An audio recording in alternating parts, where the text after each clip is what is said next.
Bonjour et bienvenue dans cette nouvelle vidéo consacrée aujourd'hui au plan local d'urbanisme ou plus communément appelé et plus simplement appelé PLU. Alors, vous êtes peut-être déjà demandé à quoi sert ce document et pourquoi est-ce qu'il est important pour nos territoires. Alors aujourd'hui, je vais vous expliquer son rôle, ses objectifs et son impact sur nos villes et nos campagnes, avec un exemple concret, un projet d'extension en Ossature-Bois.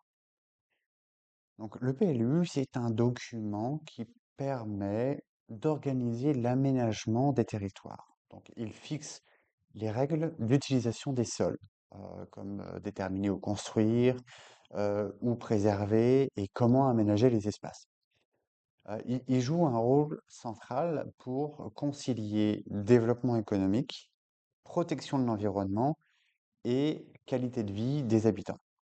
Mais la question qu'on peut se poser, c'est comment cela s'applique-t-il à un projet d'extension en ossature-bois, par exemple? Donc, sans organisation, euh, ce qu'il faut savoir, c'est qu'un territoire risque de perdre en harmonie. On va avoir des constructions qui seront désordonnées, une disparition des espaces verts, des infrastructures qui seront inadaptées. Bref, ça va être le chaos. Et le PLU agit finalement comme un cadre qui évite toutes ces dérives. Et pour un projet d'extension en ossature bois, le PLU peut déterminer si votre terrain est situé en zone constructible, s'il y a des restrictions spécifiques liées à l'environnement ou au patrimoine, ou encore si des matériaux comme le bois sont recommandés ou, à l'inverse, réglementés dans la zone où vous vous situez. Et le PLU, en fin de compte, s'appuie quand même sur une méthodologie qui est assez rigoureuse, hein. Il comprend des diagnostics approfondis, des orientations stratégiques via le PAD. Le PAD, on y reviendra dans plusieurs vidéos, mais ça a à voir avec le PLU. Un règlement précis et aussi des annexes. Et donc, dans le cadre d'une extension en ossature bois, le règlement peut préciser, par exemple, les hauteurs autorisées, les distances à respecter par rapport aux voisins, ou encore les teintes et les matériaux qui sont compatibles avec l'environnement local. Et donc, c'est grâce à cette structure que votre projet peut être validé rapidement par les autorités d'urbanisme. Mais ce qu'il faut savoir, c'est que chaque territoire est unique et le PLU reflète cette diversité. Donc, une commune urbaine peut encourager les extensions en bois pour leur faible impact écologique, tandis qu'une zone rurale peut imposer des contraintes pour préserver son caractère agricole, par exemple.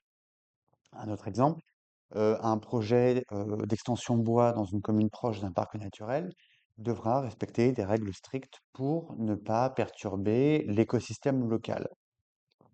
Donc le PLU, excusez-moi, le PLU s'adapte vraiment aux spécificités locales tout en facilitant des solutions qui peuvent être considérées comme durables.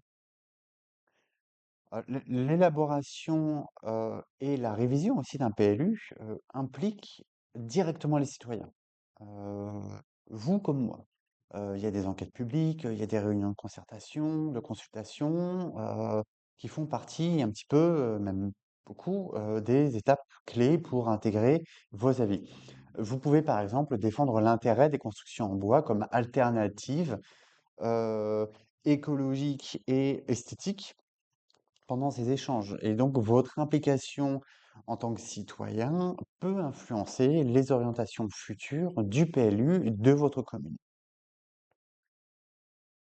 Donc, pour conclure sur à quoi sert le PLU, qui est le sujet de notre vidéo, retenez bien que le PLU n'est pas qu'une formalité administrative, hein. C'est vraiment une sorte de feuille de route pour un aménagement réfléchi et durable qui peut guider des projets comme une extension bois à terme.